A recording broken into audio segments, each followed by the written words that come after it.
Bonjour, bienvenue dans Incorporer, le podcast qui va t'aider à plus habiter ton corps et à mieux vivre ta vie. Je m'appelle Olivia Chival et même si je suis médecin dans mon quotidien, ici dans le podcast, il ne s'agit pas d'une thérapie et je ne délivre pas de conseils médicaux, il s'agit plutôt d'un espace où j'ai envie de te partager des astuces, des inspirations, des outils pour relier ton corps à ton esprit, parce que souvent on est coupé de certaines parties de nous et ça amène beaucoup de souffrances. Ça peut être des souffrances qu'on ressent consciemment, mais ça peut être des souffrances qui sont inconscientes ici, qui s'expriment par exemple par différents symptômes du corps même, ou de la mauvaise humeur, ou d'un mal-être qui est là un peu sous-jacent et j'arrive pas trop à le saisir. Eh bien, souvent quand on reste dans l'analyse et dans la tête, on peut avoir l'impression de tourner en rond ou de ne pas comprendre, de ne pas avancer, alors quand on lie le corps avec l'esprit, il y a beaucoup de sens qui peut se faire. Parce que tout ce qu'on a vécu jusqu'à présent est stocké comme ça, tel quel dans notre corps, alors que notre tête a tendance à oublier des choses et notre corps est plein de sagesse. Notre corps est super intelligent et ce serait trop dommage de ne pas se connecter à lui pour être mieux dans sa vie tout simplement. Bienvenue dans ce nouvel épisode, j'espère que tu vas bien. Je vais commencer cet épisode avec un merci d'être là, merci de prendre de ton temps, de m'écouter, merci de revenir et ou merci de venir pour la toute première fois découvrir cet épisode dans lequel j'ai envie de te partager une réflexion ou de parler d'un sujet que je trouve super important et dont on parle peut-être pas assez. C'est ce que les anglophones appellent backdraft.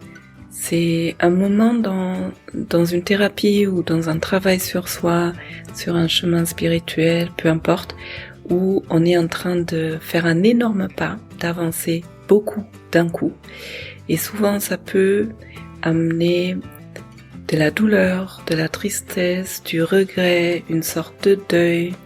Et donc on peut passer par des phases qui sont difficiles, voire très difficiles. Et à ce moment-là, on peut avoir l'impression qu'on va dans la mauvaise direction ou que oulala, ça c'est pas bon, il faut que je revienne en arrière, alors que c'est le contraire. Alors que à ce moment-là, on est en train de vraiment apprendre quelque chose qu'on ne connaissait pas encore, qui est très précieux et que c'est justement le signe de continuer dans cette direction, mais surtout de s'apporter beaucoup de douceur. Et en général, on va plutôt vers la culpabilisation de soi-même, de se dire « Oh, encore une fois, je suis pas bien, pourquoi c'est comme ça ?» Bref. Donc, j'ai envie de parler des moments difficiles, qui sont des fois difficilement à comprendre dans un chemin vers soi-même. Et on n'a qu'à partir dans l'épisode, donc avec tout ça dit, c'est parti pour l'épisode.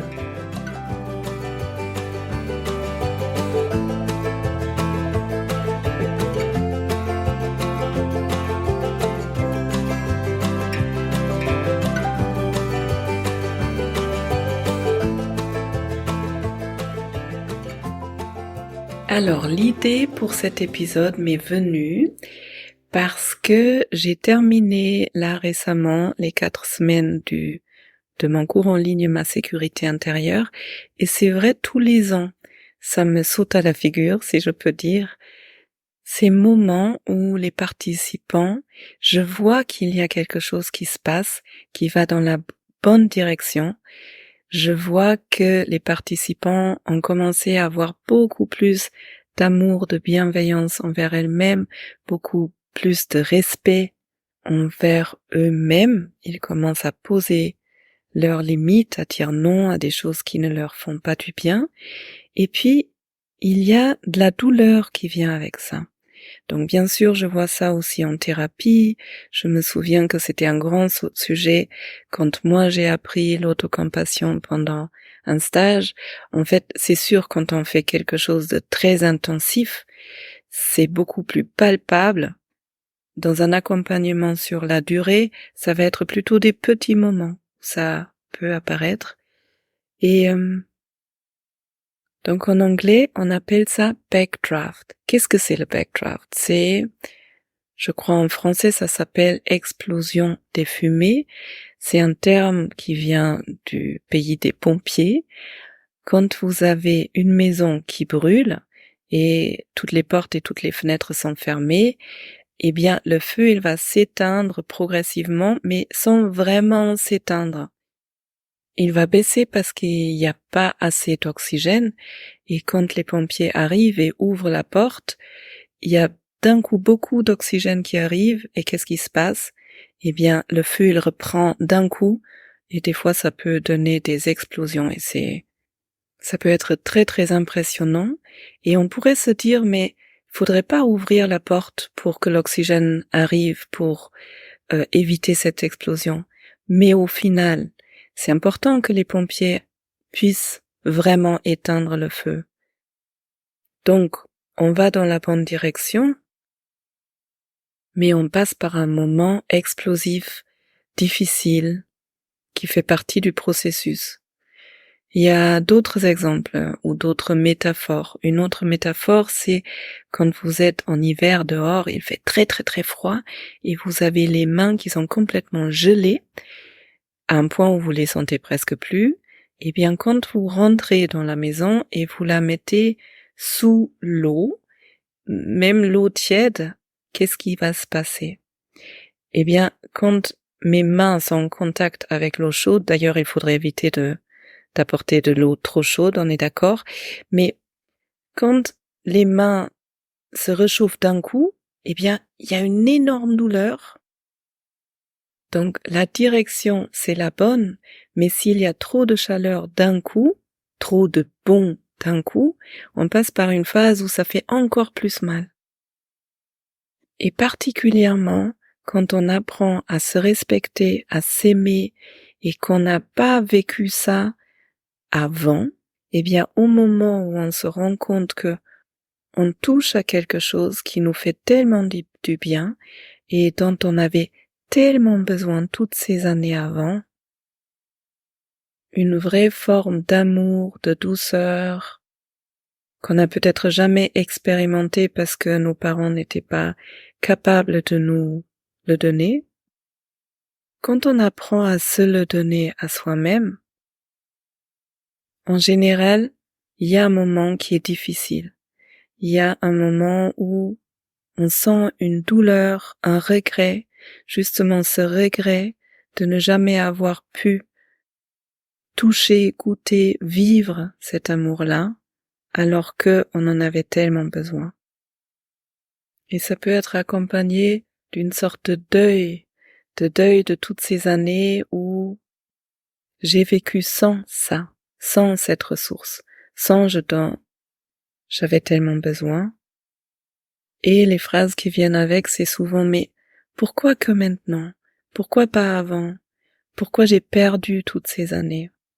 Et en fait, on n'a pas perdu des années. Moi, je pense pas qu'on puisse régresser, ni qu'on perde quoi que ce soit. C'est certainement pas arrivé avant parce que des fois, on n'est pas prêt. Des fois, on a besoin d'aller toucher vraiment le fond, le dur, pour être prêt et pour pouvoir accueillir, accepter ce qui est bon. Des fois, on est tellement pris dans ses propres fonctionnements, dans ses propres schémas, que même si quelqu'un aurait apporté ce bon, cet amour avant, des fois on n'est pas prêt, on peut pas l'entendre, on peut pas l'accueillir, on peut pas le voir. Mais cette tristesse, cette douleur à ce moment-là est vraiment important de ressentir, d'accueillir, et c'est presque à travers ce moment de tristesse qu'on peut passer dans la nouvelle étape, que quelque chose s'adoucit et qu'une fois on a fait ce deuil, eh bien on est prêt, on est vraiment prêt pour vivre d'une nouvelle façon. Donc ce qui peut se passer quand on n'est pas préparé à cette étape, c'est que on peut glisser dans une sorte de colère, d'incompréhension et de déception de soi-même en se disant mais pourquoi j'étais pas prête? Pourquoi j'ai pas eu ça? Pourquoi on m'a pas donné?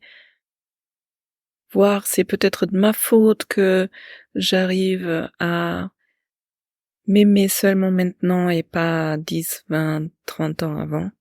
Et si on se laisse aller là-dedans, dans la colère, dans la déception, dans le je veux comprendre et je veux me venger, eh bien, on se ferme à ce passage, à cette nouvelle étape. Donc, ce qui est le plus important à ces moments-là, c'est de pouvoir accueillir, comme je dis de temps en temps, de pouvoir accueillir ce qui est là avec bienveillance, de vous amener beaucoup de douceur et d'amour et d'acceptation que ça a mis le temps que ça a mis et que oui, il y avait des années où vous avez vécu des choses difficiles sans cette ressource et maintenant, waouh, vous êtes vraiment en train de passer un cap. Et une autre image, une autre métaphore que j'aime bien, c'est celle de l'ombre et de la lumière. En fait, quand on vit dans l'ombre, on voit pas l'ombre, on voit pas qu'on est dans le noir. C'est vraiment à partir du moment où on amène la lumière que l'ombre devient visible. Donc c'est à partir du moment où je commence à m'aimer que je peux me rendre compte que waouh, avant, je ne m'aimais pas. Avant, il n'y avait pas cet amour, cette douceur, cette bienveillance envers moi-même.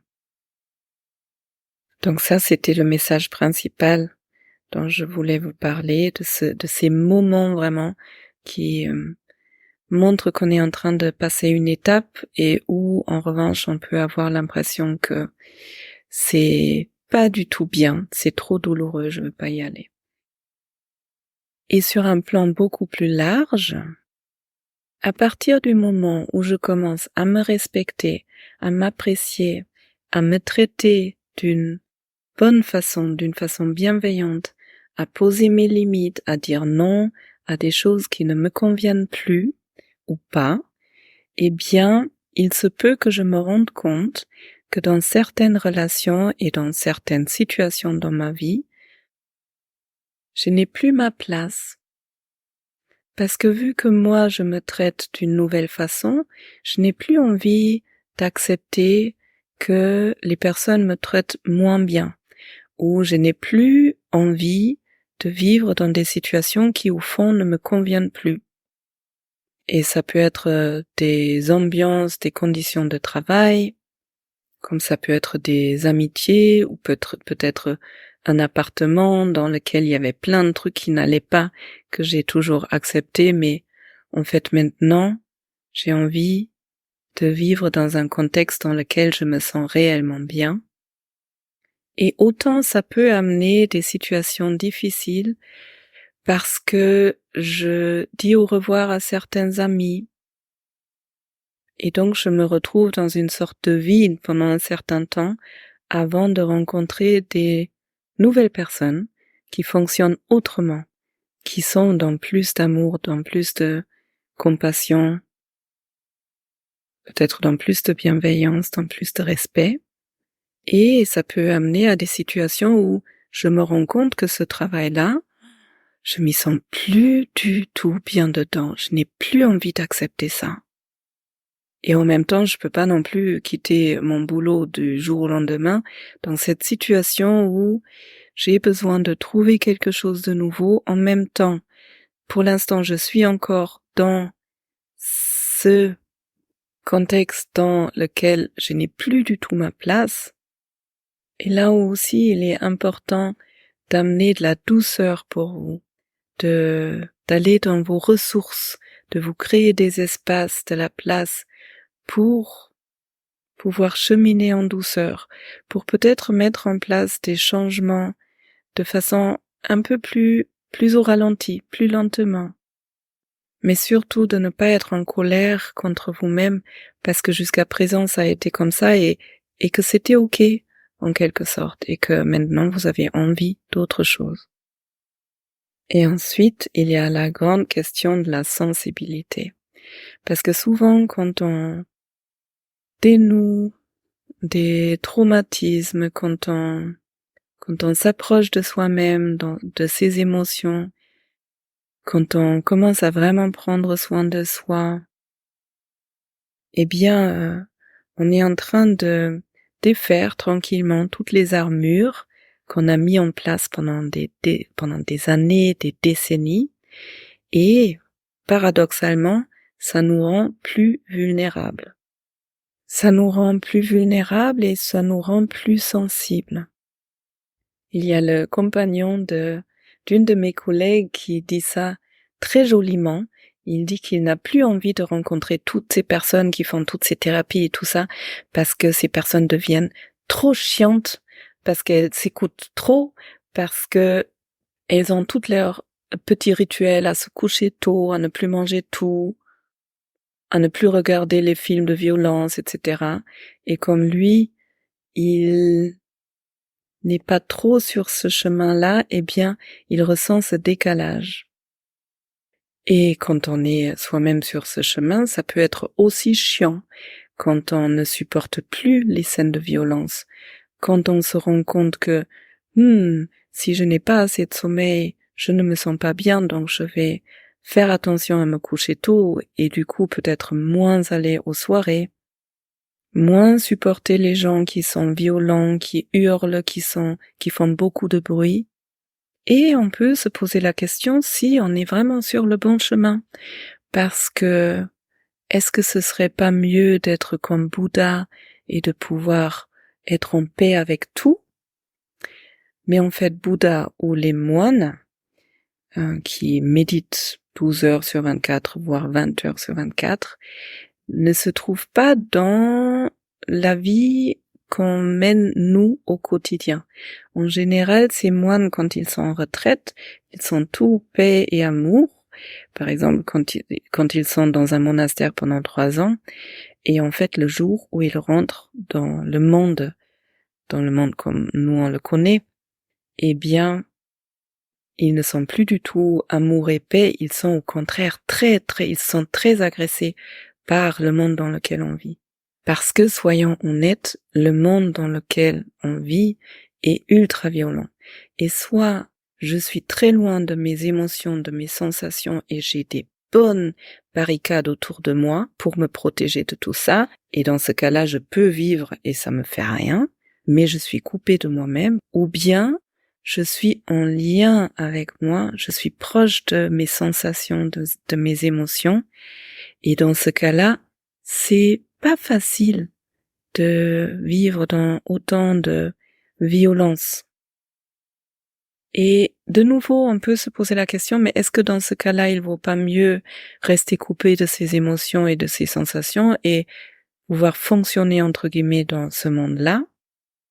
Et la réponse est oui, vous pouvez choisir ça, mais si vous choisissez de rester barricadé, vous restez coupé des vraies relations intimes avec les autres, d'une vraie relation d'amour avec vous-même, vous restez dans des situations qui ne vous conviennent pas, et donc à un moment donné, votre corps va s'exprimer, soit par des dépressions, soit par des maladies, ou par autre chose.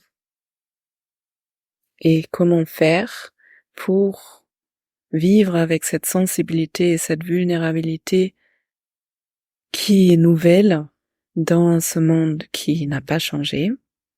Eh bien, l'art, il est là, dans ce que Tara Brach appelle strong back, soft front, c'est d'apprendre à trouver une stabilité, une sécurité à l'intérieur de soi et de pouvoir quand même être en contact avec ce qui est doux, ce qui est souple. Parce que quand on est vraiment dans l'amour à l'intérieur de soi, j'emploie beaucoup ce grand mot, Mais au final, c'est un peu ça. Si je suis moi dans l'amour et dans la confiance, je n'ai pas besoin de me protéger. Et ça implique que des fois, je dis non à des choses qui ne sont pas justes. Parce que cet amour que je vais avoir envers le monde et envers les autres, je l'ai aussi envers moi, ce qui implique que je me respecte, que je respecte mes propres besoins et que je pose mes limites comme c'est bien pour moi. Et je les pose pas contre les autres, mais pour moi-même. Et par la suite, le plus je suis bien à l'intérieur de moi, le plus j'ai respecté mes besoins, le plus je vais être disponible pour les autres et dans la compassion et dans l'acceptation des autres.